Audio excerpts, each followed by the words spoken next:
ये सब बातें मुझे नहीं लगता इस मंच पे बोलनी चाहिए। नहीं ये गलत है, इस पे आपका विरोध हो जाएगा। ये ऑब्जेक्शनेबल है, ये ऑब्जेक्शनेबल है। ये सब बातें नहीं बोलनी चाहिए। हिंदू बटा हुआ है, ब्राह्मण में, क्षत्रिय में, वैश्य में, शूद्र में बटा हुआ है। हम चुनाव के अंदर भी जब हम बात करते हैं, व्यवस्था है, हम जब चुनाव में भी बात करते हैं तो मुस्लिम की एक तरफ बात करते हैं और बाकी तरफ ब्राह्मण कितना है, बनिया कितना है, क्षत्रिय कितना है, शूद्र कितना है, सैनी, मौर्य, दलित, महादलित, ओबीसी, इन सब में डिवाइड हो जाता है।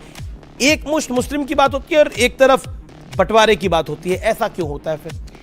देखिए, मैं बार बार एक बात कह रहा हूं कि हमारे सनातन धर्म में कहीं वेद पुराणों में आप कहां बताएंगे, कहां? हमारे यहाँ 4 चीजें लिखी हैं, ब्राह्मण, क्षत्रिय, वैश्य, शूद्र। इसके बाद कोई जात लिखी हो किसी वेद पुराण में तो आप लिखा हुआ बता दो, कहीं नहीं लिखी। ये सब नेताओं की लिखी हुई बातें हैं। आप क्रोनोलॉजी समझ लीजिए। जी चलिए, बिल्कुल आखिरी दौर में है। मैं आपसे सवाल पूछना चाहता हूं, बांग्लादेश में जो हिंदुओं के साथ हो रहा है उसको आप किस तरह से देखते हैं? मैं तो तुरंत कहूंगा मोदी जी से कि भारत की सेना भेज के पुनः बांग्लादेश को भारत में फिर जोड़ दिया जाए जैसे पहले। ये तो अब आपको भी लगता है, ये तो आपके मन की बात है, पर ये पॉसिबल कहां है? क्यों? प्रधानमंत्री ने तो बधाई दी वहां के नए प्रधानमंत्री को। बधाई दी वो अलग विषय है, लेकिन मेरा मन तो यह है कि मोदी जी को पूरे बांग्लादेश को पुनः अखंड भारत जोड़ देना चाहिए था। जब इतने हिंदुओं पर अत्याचार हुआ। ये प्रैक्टिकल सोच नहीं है ना। सनातन का अर्थ मुसलमानों से नफरत नहीं होता। कब करता है सनातनी मुस्लिम? सनातन का अर्थ मुसलमानों को निम्न दिखाना नहीं होता। किसने करा? किसने किया? आपने इसी मंच पे अभी करा। क्या आप मुसलमानों को गले से लगाएंगे? हाँ, क्या मुसलमान लगाते हैं, लगाते हैं, लगाते हैं। जब्बार साहब आइए। लगाते हैं, आइए लगाते हैं। जब्बार साहब आइए, आओ।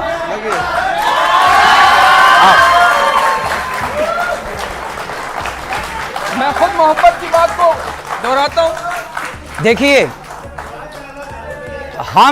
हम सनातनी जो है ना, हम कभी किसी को मारते, हम तो चींटी को दाना डालते हैं भैया। हिंदुस्तानी पहले आ जाते हैं। हम चींटी को दाना डालते हैं। हम चींटी को, जब चींटी को हम नहीं मारते तो हम किसी व्यक्ति को कैसे मार सकते हैं? मंदिरों में वीआईपी कल्चर कब खत्म होगा?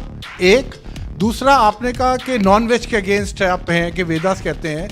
वाल्मीकि रामायण में क्लियरली लिखा है 5, 6, 7, 8 जगह कि रामचंद्र जी भी नॉनवेज खाते थे। तू है कौन रे?